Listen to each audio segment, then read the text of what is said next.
नमस्कार दोस्तों, स्वागत है आपका। आज के इस वीडियो सीरीज में हम लोग पढ़ रहे हैं विज्ञान के वैसे सभी महत्वपूर्ण प्रश्न जो रेलवे की विभिन्न परीक्षाओं में पूछे गए हैं। इस वीडियो में हम लोग फिजिक्स के प्रश्नों को देखेंगे।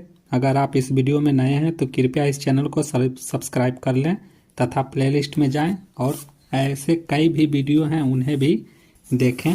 वीडियो अच्छा लगे वीडियो को लाइक करें, अपने सुझाव कमेंट करें तथा चैनल को जरूर से जरूर सब्सक्राइब कर लें। आज का पहला प्रश्न है, न्यूटन के गति के प्रथम नियम से किस राशि की परिभाषा मिलती है? तो हम आपको बता दें, न्यूटन के प्रथम नियम से हमें एक समान गति की परिभाषा मिलती है। 4 ऑप्शन दिए गए हैं दोस्तों, त्वरण, बल, ऊर्जा तथा एक समान गति। तो हमें इसमें सही आंसर हो जाएगा ऑप्शन डी, एक समान गति। इसकी व्याख्या देखते हैं। न्यूटन के गति का प्रथम नियम यह व्यक्त करता है कि किसी बाह्य बल के अभाव में वस्तु की गति या विराम अवस्था में कोई परिवर्तन नहीं होता, अर्थात यह एक समान गति को भी व्यक्त करता है। अगला प्रश्न है, किसी भी स्थिर या गतिशील वस्तु की स्थिति और दिशा में तब तक कोई परिवर्तन नहीं होता जब तक उस पर कोई बाह्य बल सक्रिय न हो। यह कौन सा नियम है? तो यह न्यूटन के गति के प्रथम नियम है दोस्तों। न्यूटन के गति के प्रथम नियम, इसे जड़त्व का नियम भी कहते हैं। इसकी व्याख्या दी गई है, आप वीडियो को पॉज करके व्याख्या भी पढ़ सकते हैं। जो इम्पोर्टेंट व्याख्या होगा मैं उसे खुद पढ़ के सुनाऊंगा। अगला प्रश्न है, कालीन से धूल हटाते समय हम इसको अचानक झटका देते हैं अथवा छड़ी से पीटते हैं, इसका कारण क्या है? तो इसका कारण है दोस्तों जड़त्व, अर्थात विराम के जड़त्व में धूल अपना स्थान जमा लेती है तथा कालीन से धूल तभी हट जाती है जब कालीन में गति प्रदान की जाती है। सही आंसर हो जाएगा ए। इसकी व्याख्या भी दी गई है। अगला प्रश्न है, किसने कहा है एक पिंड विराम अवस्था में तब तक रहेगा जब तक कि बाहरी बल पिंड पर कार्य नहीं करता? यह बताया है दोस्तों न्यूटन ने, जो कि न्यूटन अपने प्रथम नियम में बताए हैं।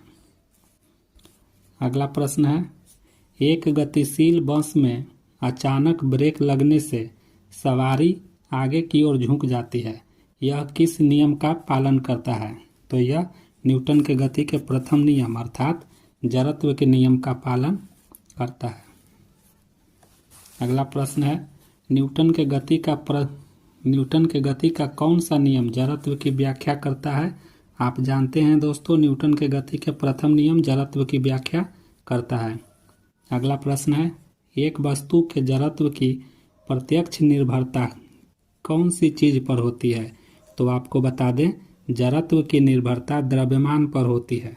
वैसे आप जानते हैं जड़त्व कोई भौतिक राशि नहीं होती है दोस्तों, यह द्रव्यमान पर निर्भर करती है। अगला प्रश्न है, जड़त्व का नियम सर्वप्रथम किसने दिया था? तो आपको जानकारी होगा, जड़त्व का नियम सर्वप्रथम गैलीलियो साहब ने दिया था। अगला प्रश्न है, गुरुत्वाकर्षण नियमों के आविष्कारक कौन हैं? तो आप जानते हैं गुरुत्वाकर्षण नियम के आविष्कारक न्यूटन साहब हैं।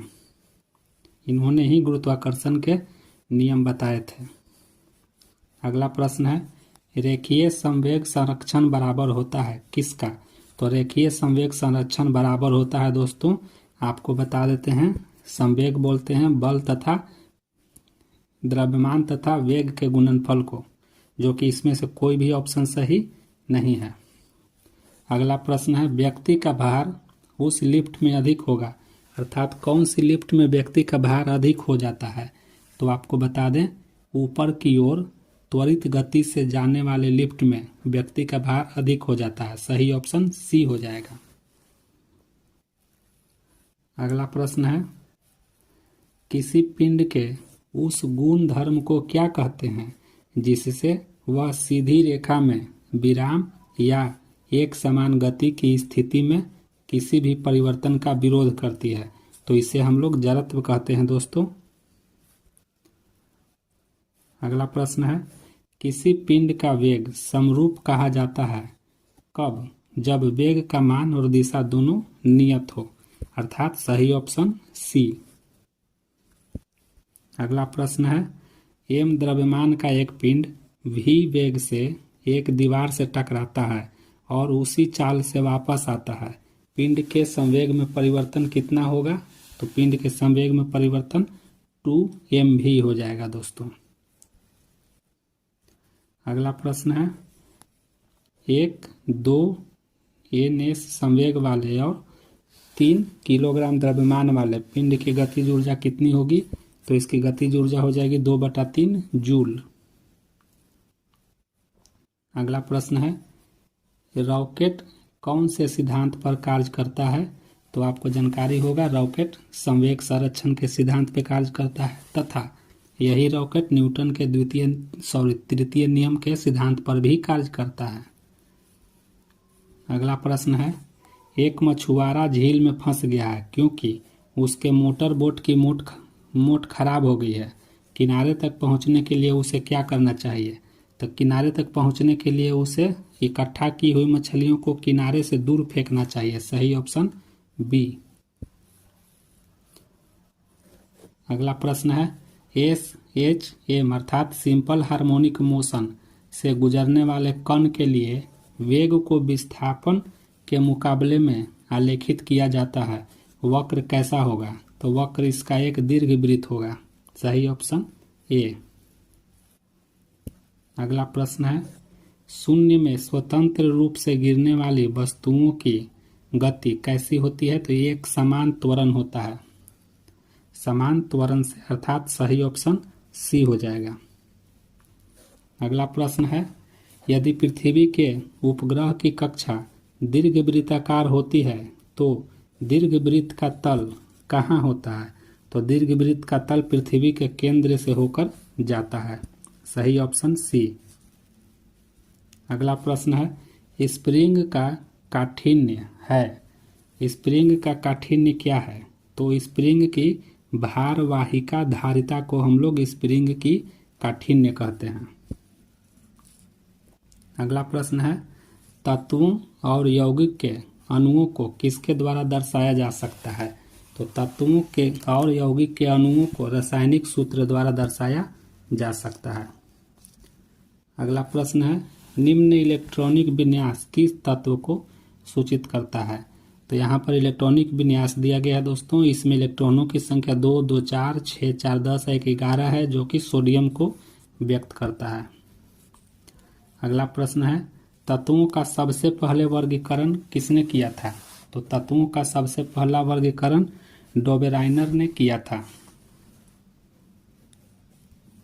अगला प्रश्न है, आधुनिक आवर्त सारणी आधारित है, आधुनिक आवर्त सारणी परमाणु क्रमांक पर आधारित होता है।